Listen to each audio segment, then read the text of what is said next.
Hello, and welcome to the AstroEnergy Astrology Show podcast with Astrologer Shelley Overton.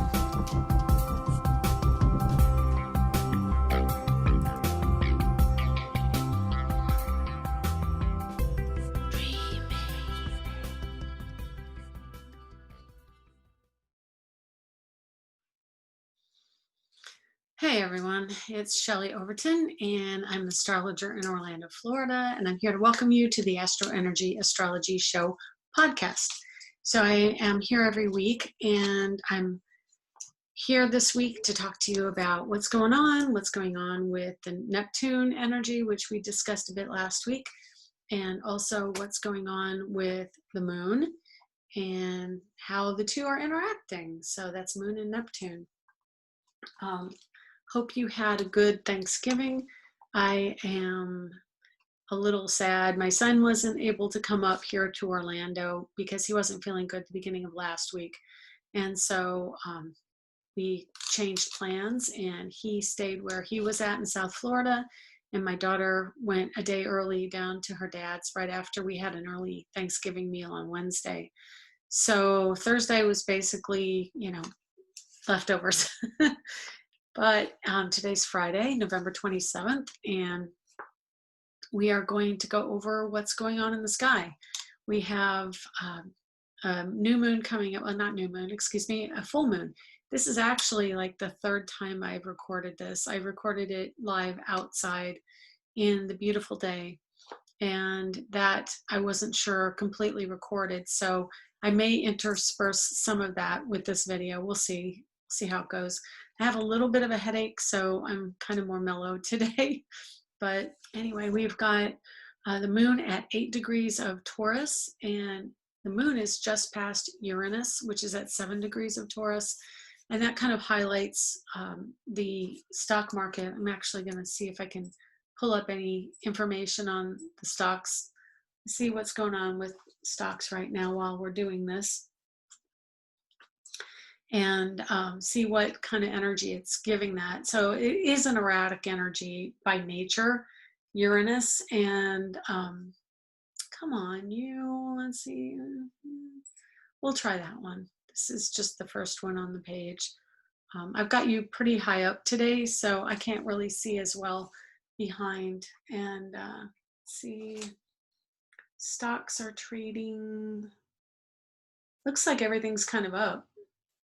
Actually, everything's in the green except for one item on the main page. And this is Merrill Lynch that I'm looking at. So, yeah.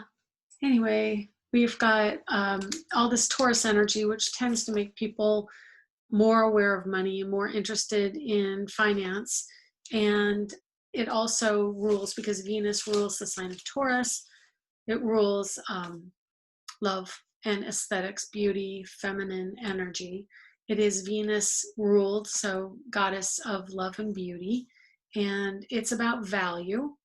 And Uranus in Taurus is about understanding a higher mindset around money and love, and information can come in and tell us new things, unusual things, eccentric things about finances, about money, about our partner.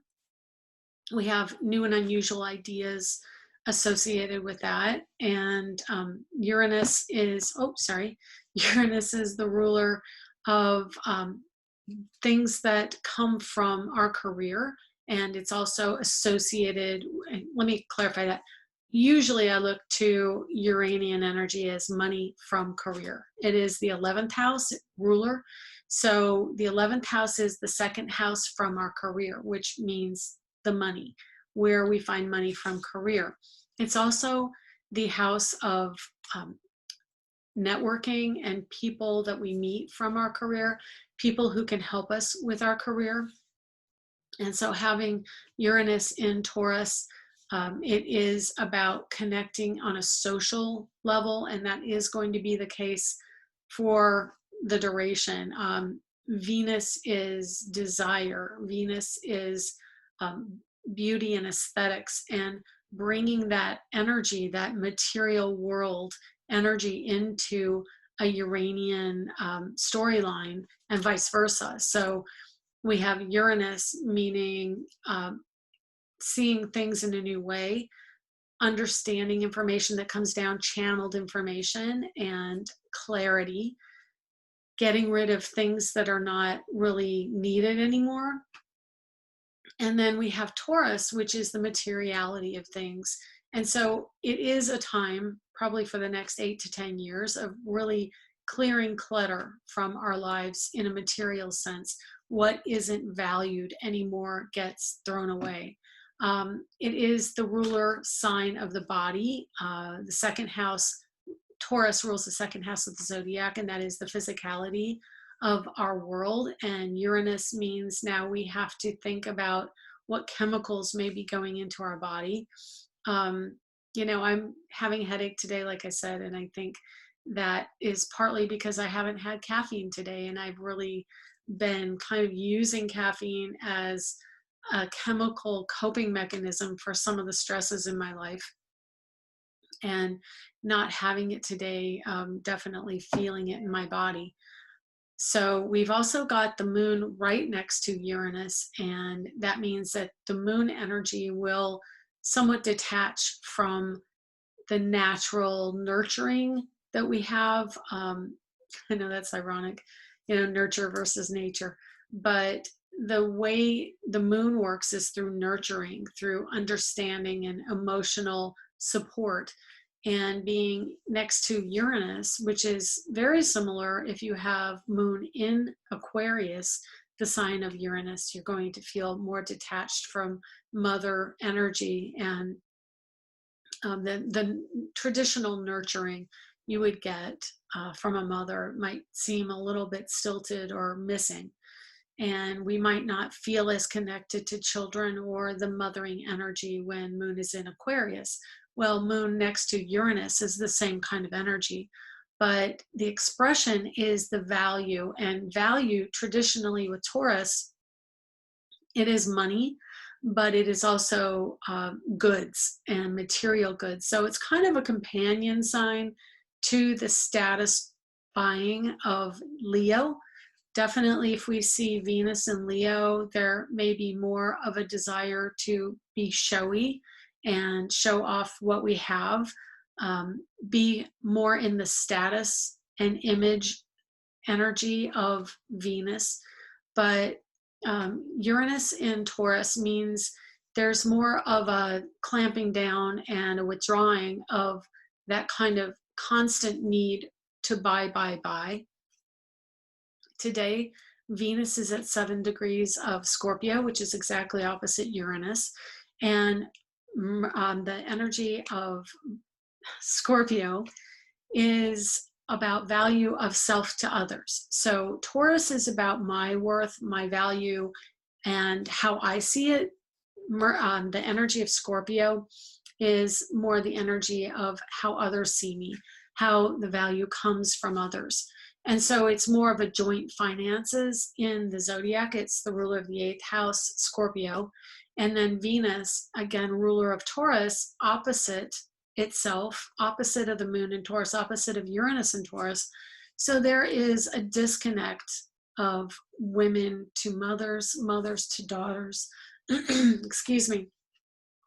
And the value, while there may be a disconnect emotionally, there is also a deep desire with female energy in Scorpio.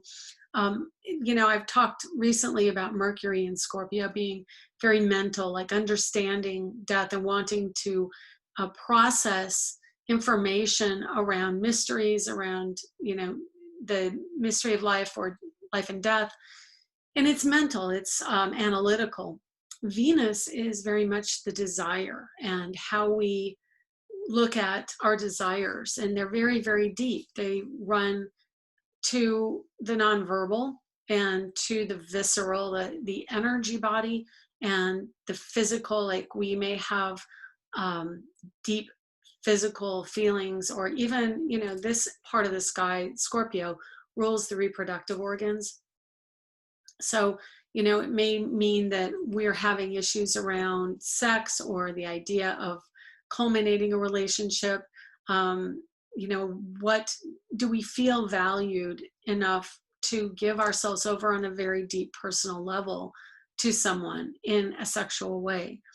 Also, Mercury at late degrees of Scorpio is really kind of at odds in a way with anyone with late degree Leo. So that would be, probably anywhere from the 15th of August through the 23rd of August, you're going to be feeling Mercury squaring your sun.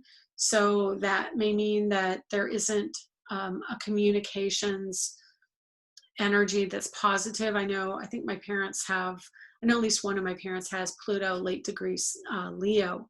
And so that generation, mid 70s, late 70s generation, which is our parents, our grandparents, they're not necessarily communicating their desires to where they're understood in the right way. We've also got in conjunct with the sun in Sagittarius at 6 degrees to Uranus and the moon currently. And of course, the moon will move on throughout the week as you listen to this podcast and watch it. And Uranus will still be in that same kind of aspect with the sun for a few days, actually till next week, because it's about 7 or 8 degrees of orb, what I call orb. That is the arc of a planet around the sun. And in our sky, we see, from 6 degrees to 13, that's 7 days of the movement of the sun.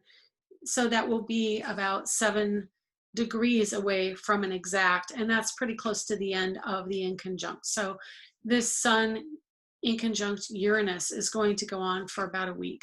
And because the sun is in Sagittarius, Uranus is in Taurus, they're really not signs that understand each other per se. There can be alternatives, of course, if Jupiter were in Taurus. I personally have Jupiter in Taurus. So there is an overlap of energy where there may be some understanding going on that way.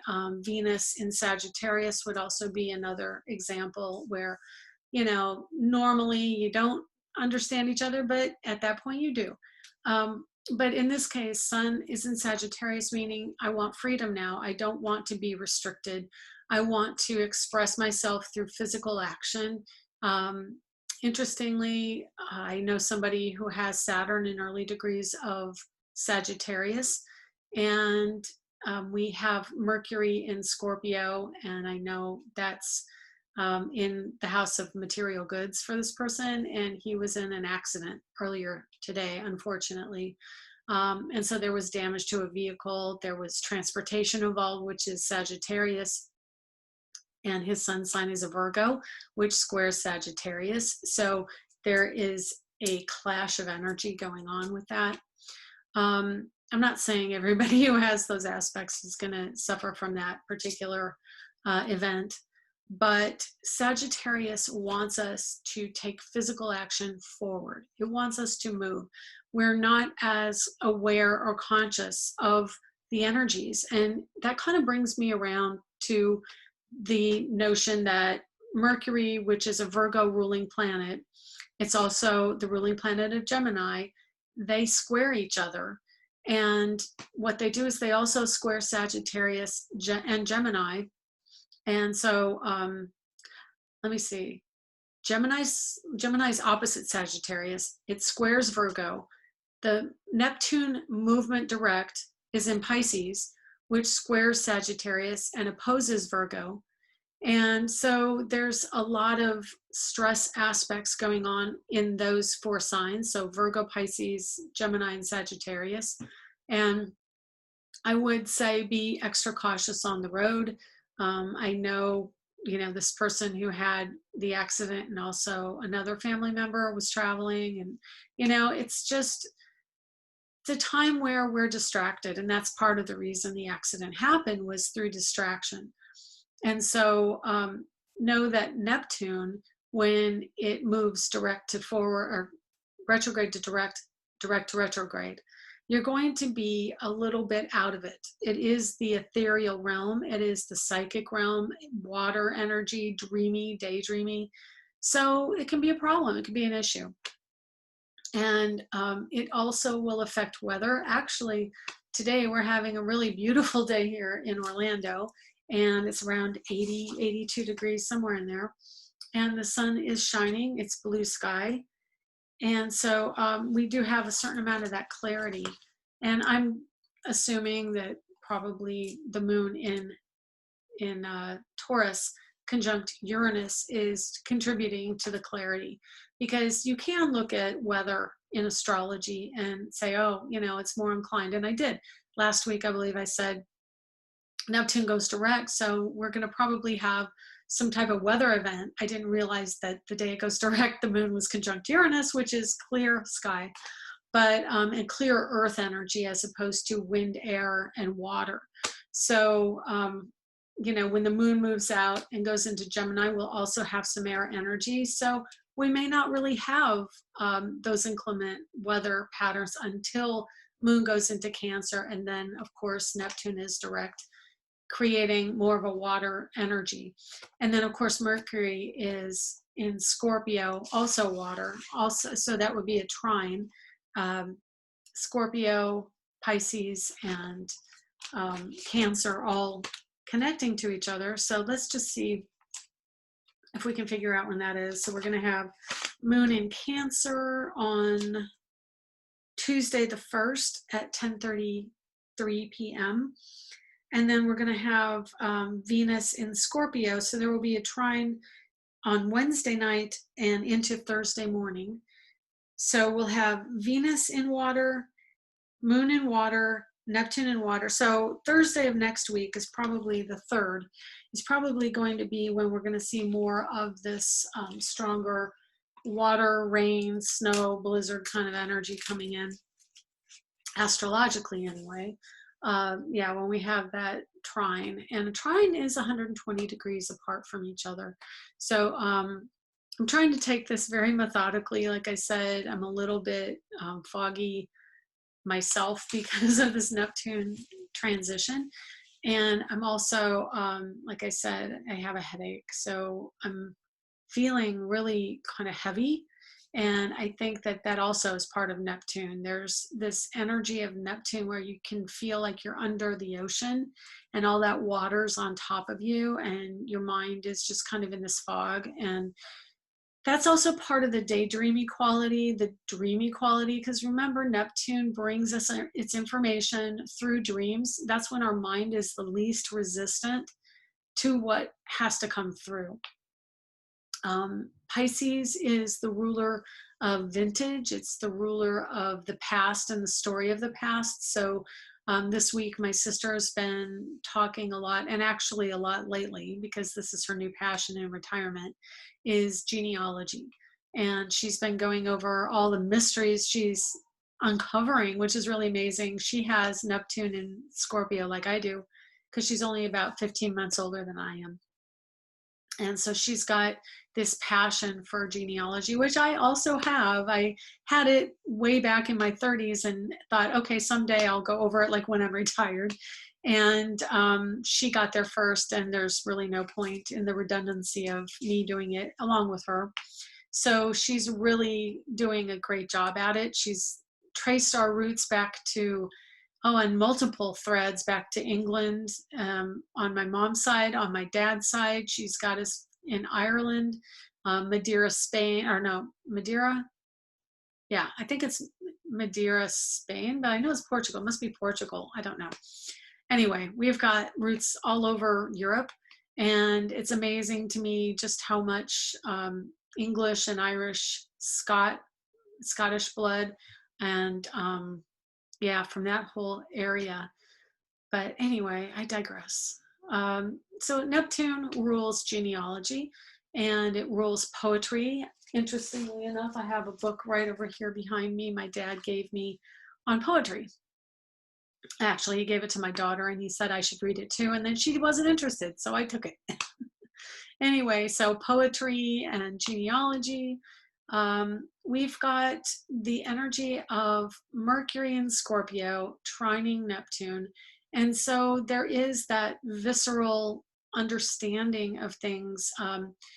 It's not so much I mean, it was intellectualism until now. And now that Neptune's going direct, it's going to be harder to break free in the energy of Mercury, which really doesn't like to be in water energy. It's an air sign, an air planet.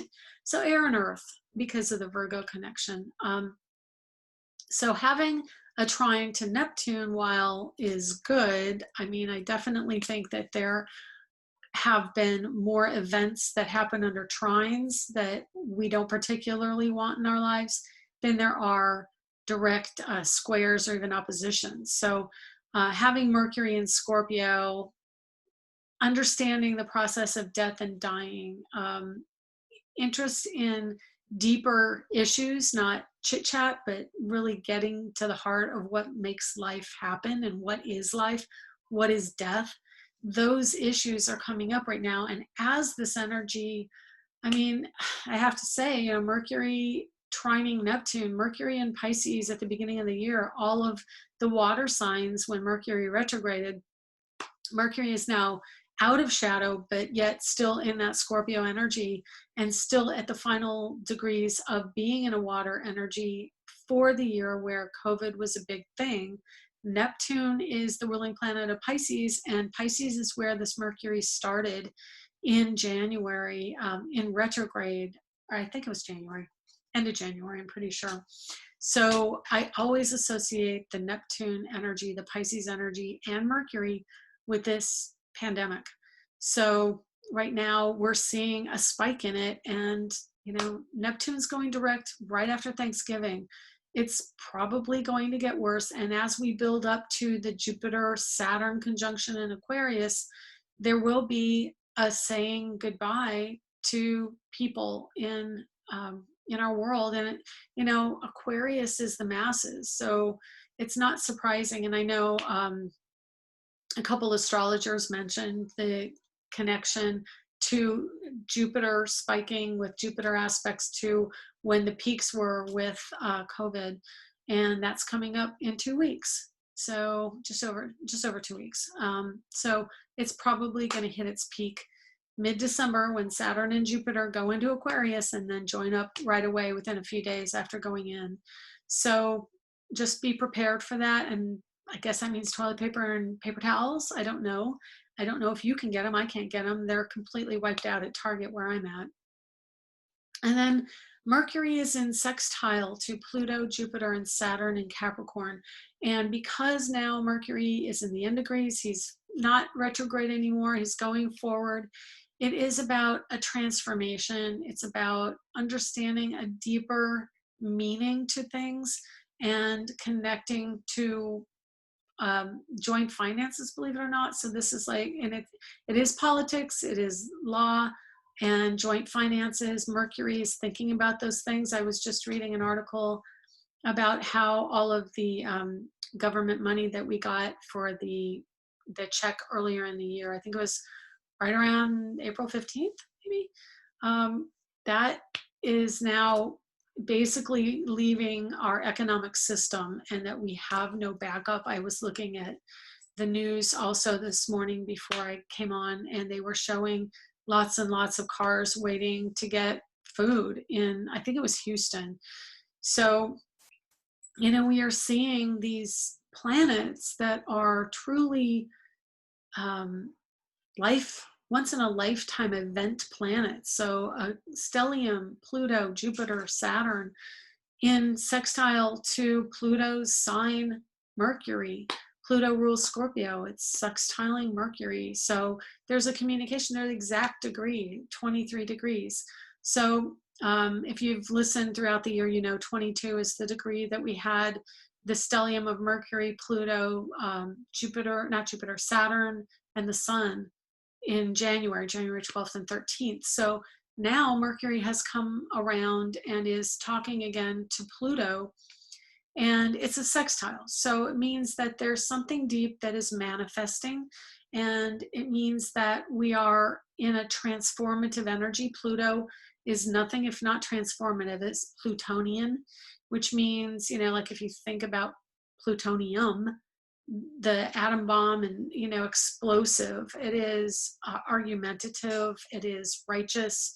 the Pluto energy weighs two different ideas. Like the scales of Libra is also about balance, but Scorpio becomes the materiality of that Libra energy. So when we get the planets in Scorpio, we are about deciding which one has the value. We're no longer balancing, but we are deciding this has the value. And so when we have Mercury talking to Pluto, Jupiter, and Saturn, which he is, it's a deeper conversation. It's about what's of value, Pluto. Where are we going? I've got chills with that. I know a lot of people are transitioning to new homes. And I follow someone on Instagram. You might want to follow her. She's really funny. Her name's The Rambling Redhead. And that's her tag on Instagram. But she's also got her own show on HGTV coming up next year.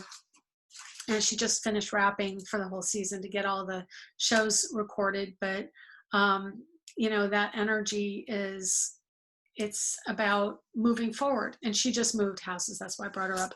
And she also went over to her parents' house, and they just moved like within a day or two of her move. So, you know, people are moving a lot. I'm going to be moving here within a month, right around a month, New Year's. And we're going, you know, where are we moving to? I have basically the whole world open. Well, I shouldn't say that. I only can go where I can go within the US. But, you know, theoretically, if the world were open, I could go anywhere. I could move anywhere. And so I'm still kind of trying to decide where I'm going to focus my energy, whether it's going to be closer to my kids or in another state. Oh, there we go. Keep knocking this. Sorry about that. And then Saturn, which is what's the career going to look like? We're at the end degrees of Capricorn. A lot of us don't even know what the careers really will play out like. We just know that we're at the end of a career, and it's kind of like, you know, blinders. We're not really sure. Definitely Jupiter and Saturn going into Aquarius the end of this year is going to be an awakening, and we'll see much more clearly what our careers look like. Now, that being said, Saturn in Aquarius is tech careers, it's online careers. And of course, that's going to be a peak with Corona again. And my guess is it's going to be even bigger than we have now, which is hard to even fathom. But Jupiter, it's kind of going to be like having no holds barred. And Jupiter is going to be like, yeah, I'm here, I'm doing it now. And Saturn will be trying to rein in the energy, but Aquarius wants freedom as well. Aquarius is going to mean the vaccine coming in, because Aquarius is chemicals and chemistry science. So that will be the vaccine probably being released after the 19th of December. I really hope it waits till the 19th, because if it does it earlier, it may prove to not be as effective as it could be. And that's because Saturn will not be out of Capricorn until, well, after the 19th, Jupiter is in Aquarius. So we want Jupiter to also be there. Jupiter is a planet of fortune. And because he's forward moving, we want him to be in the next sign before the release of these vaccines. So I would say if they release it the last 2 weeks of December, it would be having the best opportunity to really do some good for making a difference and a dent in what's going on. And then let's see, what else have we got? Oh, so we have to talk the full moon. Oh my gosh, we haven't even talked the full moon. So the full moon comes at 8 degrees of Gemini.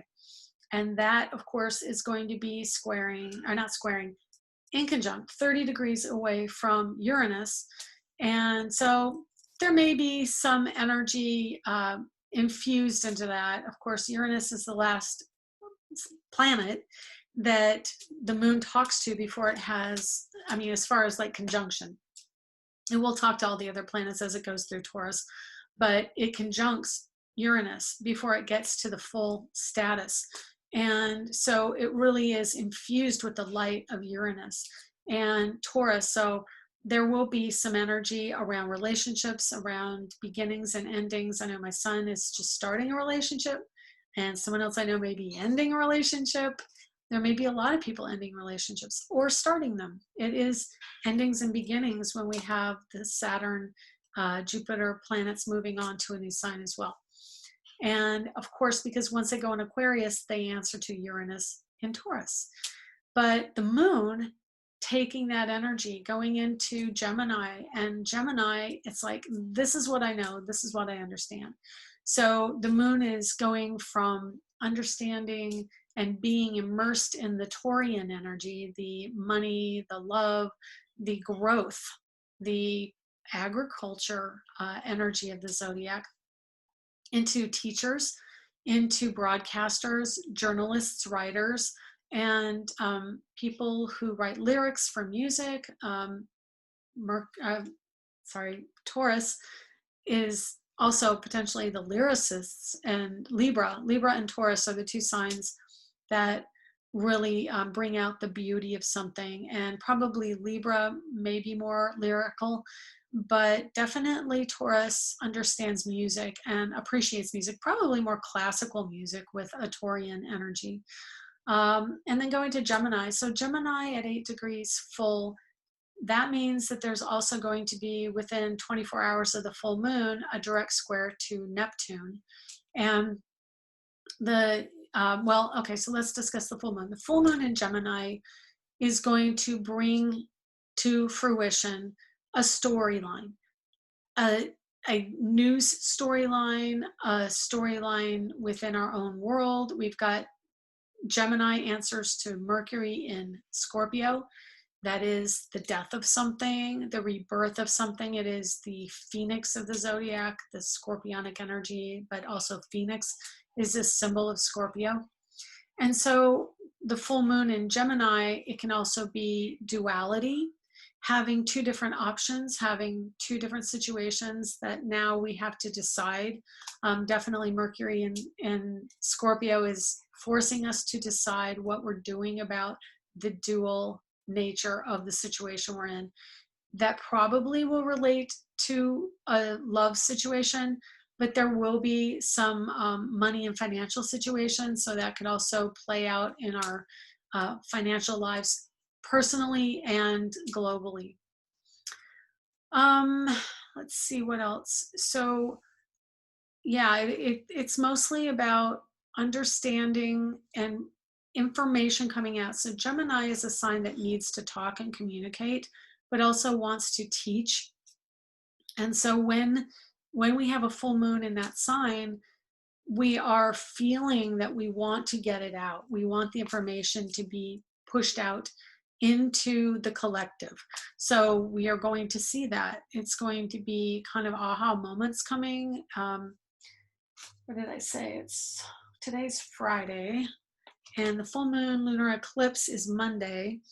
The eclipse just means that the moon is dark. The shadow of the earth goes across the moon on a full moon, and so it's eclipsed for a brief period of time and then comes back to the light.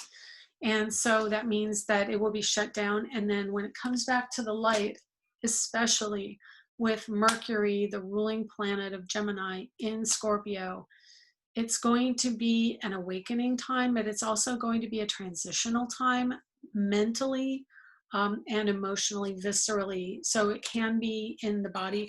This is kind of an energy where it's like, I know somebody who had somebody who passed.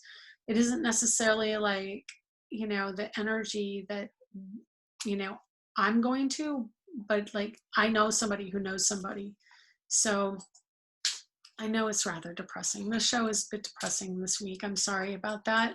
Probably some of it is my mood right now because of, that dreamy quality. But I'm going to interject some of my podcast from the lake, and hopefully that'll brighten up this particular show for the ending. And let's see if there's, Mars. Mars is still in Aries, and he is approaching a square to Pluto. So there is an explosive energy coming, because that's what Mars square Pluto does. I mean, Pluto wants to release, wants to transform, wants to change through major life events, major explosions.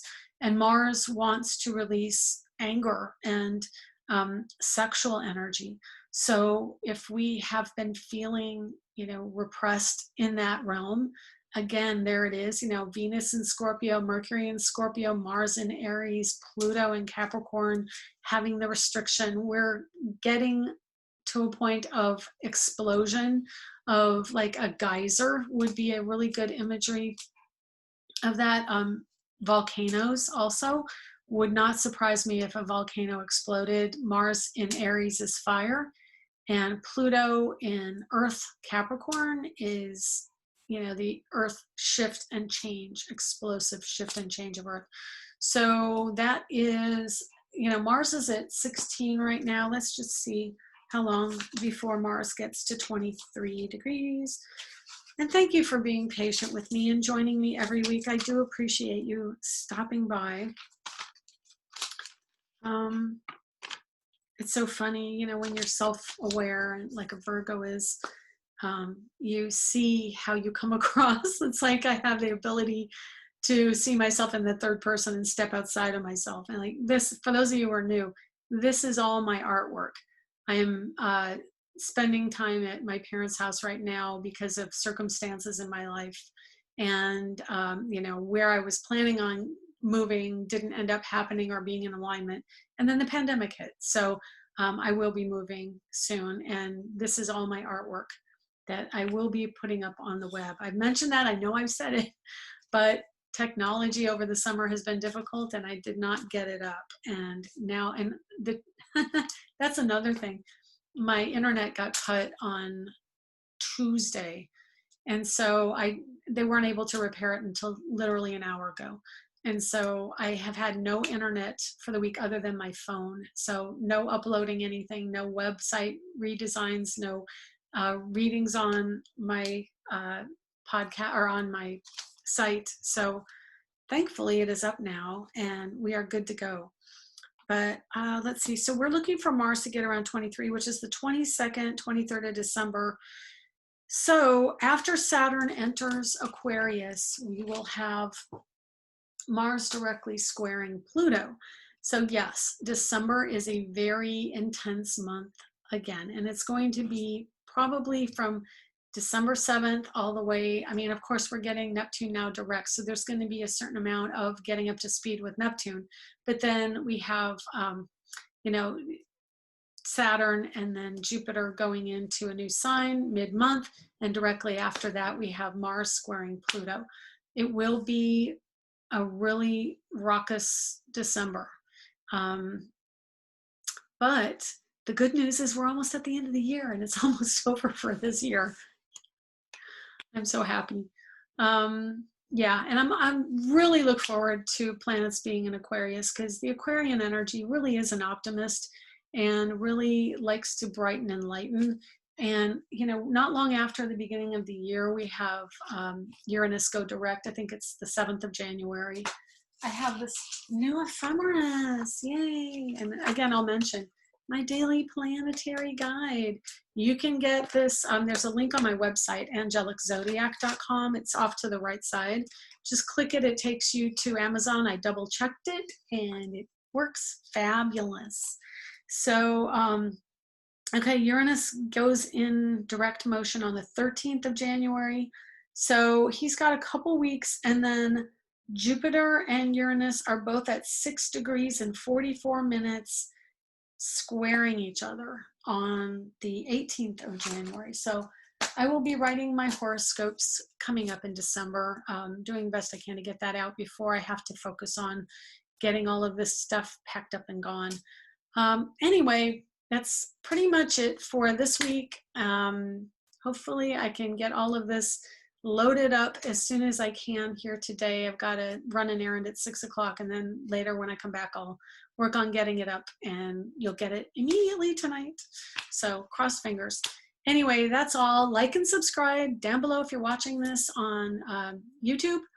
Thank you again for showing up. And I hope you had a decent Thanksgiving, even if your loved ones weren't there. And take care. Bye.